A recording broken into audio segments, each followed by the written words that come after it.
ॐ श्री गणेशाय नमः। अथ श्री गणपत्यथर्वशीर्षम्। हरिः ॐ।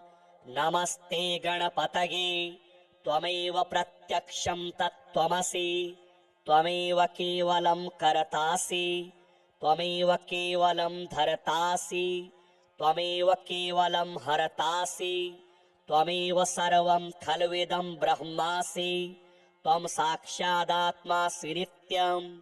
ऋतं वच्मि सत्यं वच्मि, अवत्वं माम् अववक्तारम् अवश्रोतारम् अवदातारम् अवधातारम् अवानोचानमवशिष्यम् अवपश्चात्ताताम् अवपुरस्ताताम् अवोत्तरात्ताताम् अवदक्षिणात्ताताम् अवचोर्ध्वात्ताताम् अवाधरात्ताताम् सर्वतो मां पाहि पाहि समन्ताताम्। त्वं वाङ्मयस्त्वं चिन्मयः, त्वमानन्दमयस्त्वं ब्रह्ममयः, त्वं सच्चिदानन्दाद्वितीयोऽसि, त्वं प्रत्यक्षं ब्रह्मासि, त्वं ज्ञानमयो विज्ञानमयोऽसि। सर्वं जगदिदं त्वत्तो जायते, सर्वं जगदिदं त्वत्तस्तिष्ठति, सर्वं जगदिदं त्वयि लयमेष्यति, सर्वं जगदिदं त्वयि प्रत्येति। त्वं भूमिरापो नलो निलो नभः, त्वं चत्वारि वाक्पदानि, त्वं गुणत्रयातीतः, त्वमवस्थात्रयातीतः, त्वं देहत्रयातीतः, त्वं कालत्रयातीतः, त्वं मूलाधारस्थितोऽसि नित्यम्, त्वं शक्तित्रयात्मकः, त्वां योगिनो ध्यायन्ति नित्यम्। त्वं ब्रह्मा त्वं विष्णुस्त्वं रुद्रस्त्वमिन्द्रस्त्वमग्निस्त्वं वायुस्त्वं सूर्यस्त्वं चन्द्रमास्त्वं ब्रह्म भूर्भुवः स्वरो मां। गणादिं पूर्वमुच्चार्य वर्णादिं तदनन्तरम् अनुस्वारः परतरः अर्धेन्दुलसितं तारेण रुद्धम्। एतत्त्वमनुस्वरूपम् गकारः पूर्वरूपम्, अकारो मध्यमरूपम्, अनुस्वारश्चान्त्यरूपम्, बिन्दुरुत्तररूपम्, नादः सन्धानम्, संहिता सन्धिः। सैषा गणेशविद्या गणकऋषिः, निच्रिद्गायत्री छन्दः, गणपतिर्देवता। ॐ गङ्गणपतये नमः। एकदन्ताय विद्महे वक्रतुण्डाय धीमहि, तन्नो दन्तिः प्रचोदयात्। एकदन्तं चतुर्हस्तं पाशमङ्कुशधारिणं, रदं च वरदं हस्तैर्बिभ्राणं मूषकध्वजं, रक्तं लम्बोदरं शूर्पा कर्णकं रक्तवाससं, रक्तगन्धानुलिप्ताङ्गं रक्तपुष्पैः सुपूजितं, भक्तानुकम्पिनं देवं जगत्कारणमच्युतम्।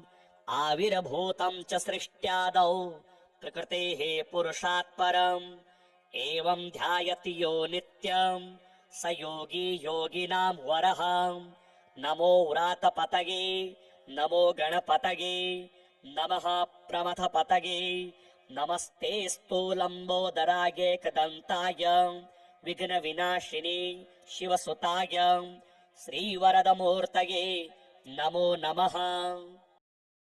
श्रीशनैश्चरमालामन्त्रः। ॐ अस्य श्रीशनैश्चरमालामन्त्रस्य काश्यपऋषिः अनुष्टुप् छन्दः।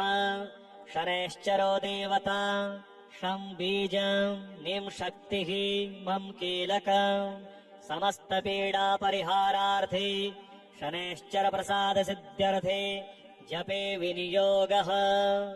दोर्भिर्धनुर्द्विषिकचरमधरं त्रिशूलम्, आश्वतकिरीटमुकुटोज्ज्वलितेन्द्रनीलम्, नीलातपत्रकुसुमादिसुगन्धभूषम्, देवम् भजेरविसुतम् प्रणतोऽस्मि नित्यम्। ॐ नमो भगवते शनैश्चराय मन्दगतये सूर्यपुत्राय महाकालाग्निसदृशाय क्रूरदेहाय गृध्रासनाय नीलरूपाय चतुर्भुजाय त्रिनेत्राय नीलाम्बरधराय नीलमालाविभूषिताय तनुराकारमण्डले प्रतिष्ठिताय काश्यपगोत्रात्मजाय माणिक्यमुक्ताभरणाय छायापुत्राय सकलमयवद्राय सकलजगद्भयङ्कराय पङ्कुपादाय क्रूररूपाय देवासुरभयङ्कराय सौरये कृष्णवर्णाय स्थूलरोमाय अधोमुखाय नीलभद्रासनाय नीलवर्णरथारूढाय त्रिशूलधराय सर्वजनभयङ्कराय मन्दाय दंशं हुं रक्ष रक्ष मम शत्रून्नाशय सर्वपीडानाशै नाशै विषमस्थशनैश्चरान् सुप्रीणै सर्वज्वरान् शमै समस्तव्याधीनामोचै मोचै विमोचै माम् रक्ष रक्ष समस्तदुष्टग्रहान् भक्ष्यै भ्रामै त्रासै बन्धै उन्मादयोन्मादै दीपै तापै सर्वविघ्नान् छिन्धि डाकिनी शाकिनी भूतवेतालयक्षरक्षो गन्धर्वग्रहान् ग्रासै भक्ष्यै दह पच हन विदारै शत्रून्नाशै सर्वपीडानाशै विषमस्थशनैश्चरान् सुप्रीणै सर्वज्वरान् शमै समस्तव्याधीन् विमोचै ॐ शं नं मं ह्रां फं हुं शनैश्चराय नीलाभ्रवर्णाय नीलमेखलै सौरये नमः। श्रीराहुमङ्गलस्तोत्र। राहुः सिंहलदेशजश्च नैऋतिः कृष्णाङ्गशूर्पासनो यः पैठीनसि गोत्रसम्भवसमिद्दूर्वामुगो दक्षिणः यः सरपाधरिदेवते च निरतिः प्रत्याधिदेवः सदा षड्त्रिस्थः शुभकृच्च सिंहिकसुतः कुर्यात् सदा मङ्गलम्।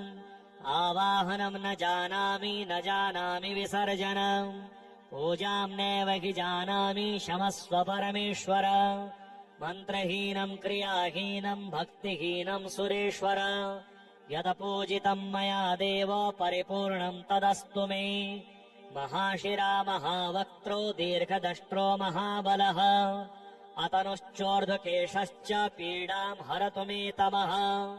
अनया पूजया राहुः प्रीयताम्। ॐ राहवे नमः।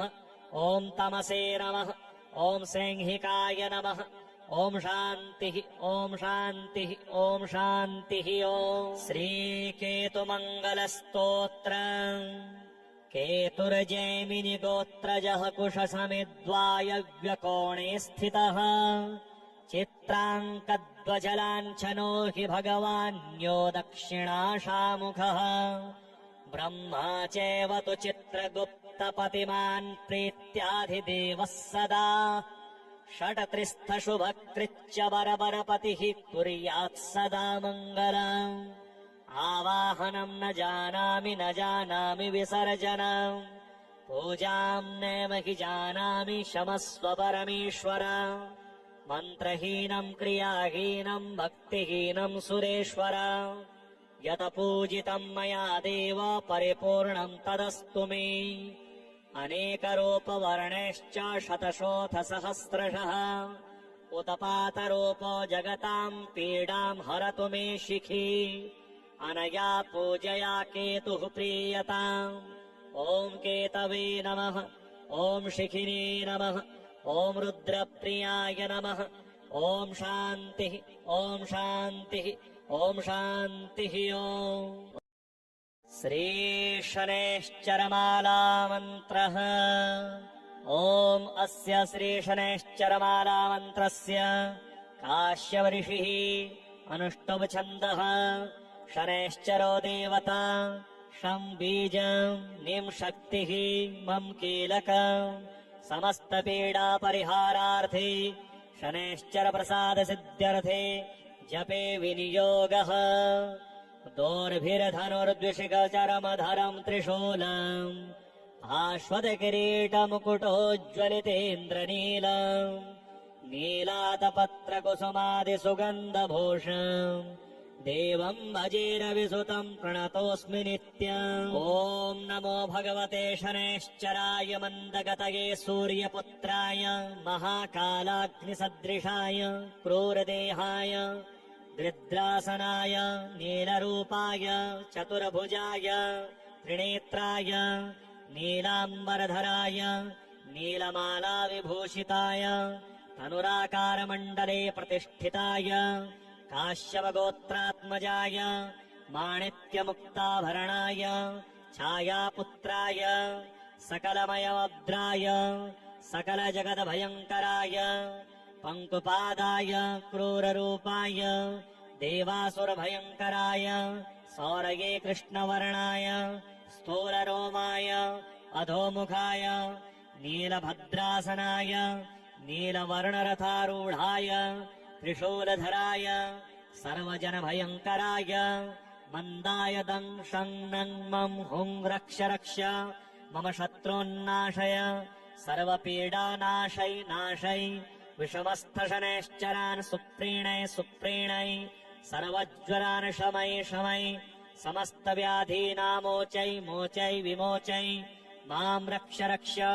समस्तदुष्टग्रहान् भक्ष्यै भक्ष्यै भ्रामै भ्रामै त्रासै त्रासै बन्धै बन्धै उन्मादयोन्मादै दीपै दीपै तापै तापै सर्वविघ्नान् छिन्धि छिन्धि डाकिनी शाकिनी भूतवेतालयक्षरक्षो गन्धर्वग्रहान् ग्रासै ग्रासै भक्ष्यै भक्ष्यै दह दह पच पच हन हन विदारै विदारै शत्रून्नाशै नाशै सर्वपीडा नाशै नाशै विषमस्थशनैश्चरान् सुप्रीणै सुप्रीणै सर्वज्वरान् शमै शमै समस्तव्याधीन् विमोचै विमोचै ॐ शं नं मं ह्रां फं हुं शनैश्चराय नीलाभ्रवर्णाय नीलमेखलै सौरये नमः। श्रीराहुमङ्गलस्तोत्र राहुः सिंहलदेशजश्च नैऋतिः कृष्णाङ्गशूर्पासनो यः पैठीनसि गोत्रसम्भवसमिद्दूर्वामुखो दक्षिणः यः सरपाधरिदेवते च निरतिः प्रत्याधिदेवः सदा षड्त्रिस्थः शुभकृच्च सिंहिकसुतः कुर्यात् सदा मङ्गलम् आवाहनम् न जानामि विसर्जनम् पूजाम् नैव हि जानामि क्षमस्व परमेश्वर मन्त्रहीनम् क्रियाहीनम् भक्तिहीनम् सुरेश्वर यदपूजितम् मया देव परिपूर्णम् तदस्तु मे महाशिरा महावक्त्रो दीर्घदष्ट्रो महाबलः अतनुश्चोर्ध्वकेशश्च पीडाम् हरतु मे तमः अनया पूजया राहुः प्रीयताम् ॐ राहवे नमः ॐ तमसे नमः ॐ सिंहिकाय नमः ॐ शान्तिः ॐ शान्तिः ॐ शान्तिः ॐ श्रीकेतुमङ्गलस्तोत्र केतुर्जैमिनि गोत्रजः कुशसमिद्वायव्यकोणे स्थितः चित्राङ्कध्वजलाञ्छनो हि भगवान्यो दक्षिणाशामुखः ब्रह्मा चैव तु चित्रगुप्तपतिमान् प्रीत्याधिदेवः सदा षट्त्रिस्थशुभकृच्च बरबरपतिः कुर्यात् सदा मङ्गलम् आवाहनम् न जानामि विसर्जनम् पूजाम् नैव हि जानामि क्षमस्व परमेश्वर मन्त्रहीनम् क्रियाहीनम् भक्तिहीनम् सुरेश्वर यत पूजितम् मया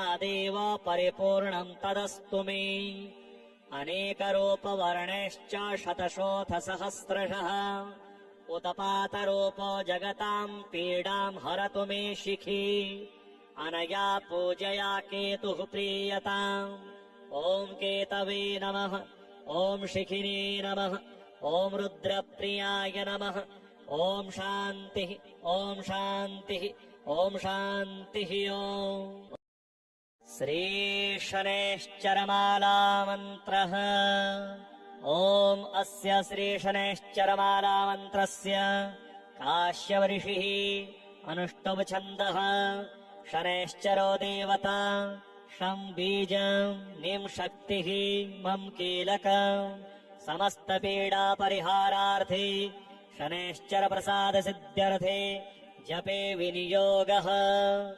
दोर्भिर्धनुर्द्विषिकचरमधरम् त्रिशूलम् भास्वतकिरीटमुकुटोज्ज्वलितेन्द्रनीलम् नीलातपत्रकुसुमादिसुगन्धभूषम् देवम् भजेरविसुतम् प्रणतोऽस्मि नित्यम् ॐ नमो भगवते शनैश्चराय मन्दगतये सूर्यपुत्राय महाकालाग्निसदृशाय क्रूरदेहाय गृध्रासनाय नीलरूपाय चतुर्भुजाय त्रिनेत्राय नीलाम्बरधराय नीलमालाविभूषिताय तनुराकारमण्डले प्रतिष्ठिताय काश्यपगोत्रात्मजाय माणिक्यमुक्ताभरणाय छायापुत्राय सकलमयवद्राय सकलजगद्भयङ्कराय पङ्कुपादाय क्रूररूपाय देवासुरभयङ्कराय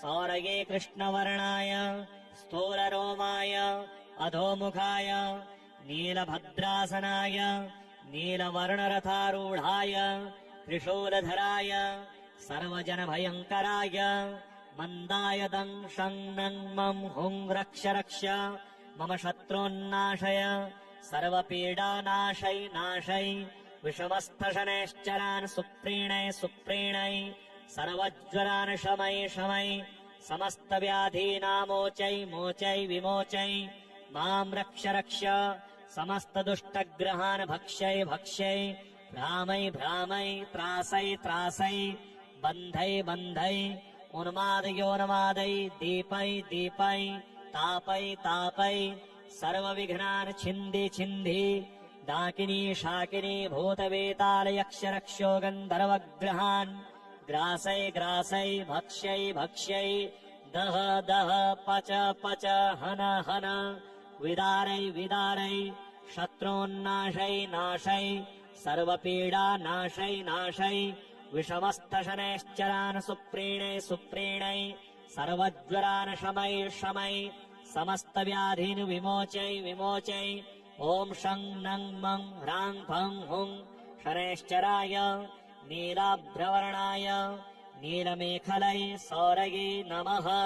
श्रीराहुमङ्गलस्तोत्रम् राहुः सिंहलदेशजश्च नैऋतिः कृष्णाङ्गशूर्पासनो यः पैठीनसि गोत्रसम्भवसमिद्दूर्वामुगो दक्षिणः यः सरपाधरिदेवते च निरतिः प्रत्याधिदेवः सदा षड्त्रिस्थः शुभकृच्च सिंहिकसुतः कुर्यात् सदा मङ्गलम् आवाहनम् न जानामि विसर्जनम् पूजाम् नैव हि जानामि क्षमस्व परमेश्वर मन्त्रहीनम् क्रियाहीनम् भक्तिहीनम् सुरेश्वर यदपूजितम् मया देव परिपूर्णम् तदस्तु मे महाशिरा महावक्त्रो दीर्घदष्ट्रो महाबलः अतनुश्चोर्ध्वकेशश्च पीडाम् हरतु मे तमः अनया